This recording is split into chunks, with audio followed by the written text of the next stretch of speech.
महाराष्ट्र दिनाच्या मी आपल्या सगळ्यांच्या वतीनं शुभेच्छा देतो। प्रत्येक राज्याला राज्य निर्मितीचा भूगोल आहे, पण आपल्या राज्य निर्मितीचा एक इतिहास आहे। महाराष्ट्र निर्मितीकरता ज्या ज्या हुतात्म्यांनी उत्पन्न पत्करलं त्यांच्या बलिदानामुळेच आज महाराष्ट्र हा आपल्याकरता समृद्ध महाराष्ट्र आज दिसतो आहे। आणि मला सांगायला अभिमान वाटेल की महाराष्ट्र आता प्रगतीच्या वाटचालीकडे प्रयाण करतो आहे। मी आपल्या सगळ्यांच्या वतीनं पुन्हा सगळ्या जनतेला शुभेच्छा देतो।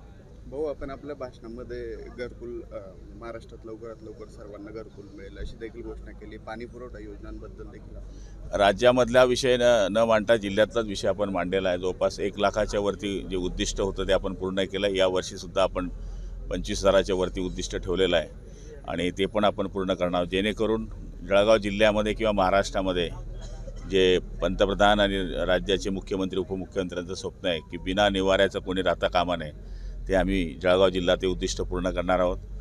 पाण्याच्या बाबतीमध्ये मागच्या वर्षी याच काळामध्ये 82 टँकर आपल्या जळगाव जिल्ह्यामध्ये सुरू होते, ते यावर्षी 8च टँकर सुरू आहे। त्यामुळे पुढच्या वर्षापर्यंत आपण पाणी टंचाई मुक्त जळगाव जिल्हा आणि महाराष्ट्र करण्याचा प्रयत्न करत आहोत। पहिलगाम हल्ल्यातल्या मृतकांना या ठिकाणी श्रद्धांजली वाहण्यात आली। सर्व जाती धर्माचे लोक या ठिकाणी उपस्थित होते। काय सांगाल?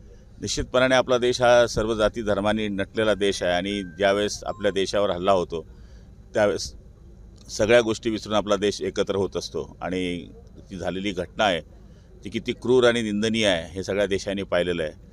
कारण म्हणजे आज श्रद्धांजली अर्पण करत असताना महाराष्ट्रातले सुद्धा त्याच्यामध्ये 6 लोक बळी पडलेले आहेत। त्यांच्या कुटुंबावर जो वेढलेला प्रसंग आहे, ज्यामागे शासन उभं आहे, मी आपल्या सगळ्यांच्या वतीने त्यांना श्रद्धांजली अर्पण करतो। शेवटचा प्रश्न, जातनिहाय जनगणना आता सुरू करण्याचा निर्णय घेतलेला आहे राज्य सरकारने। शासनाचा निर्णय हा अगदी अभिनंदनास पात्र आहे, जेणेकरून त्याच्यामुळे सगळ्या गोष्टींचा उलगडा या ठिकाणी होणार आहे। कायम जी होणारी आंदोलनं आहे, सामाजिक आंदोलनं आहे किंवा रिझर्वेशनची आंदोलनं आहे, ती जर संपवायची असतील तर जाती गणना होणे हे महत्त्वाचे आहे आणि तो निर्णयाचं आम्ही स्वागत करतो। लोकशाही मराठी ऐका, पहा, जागरूक रहा।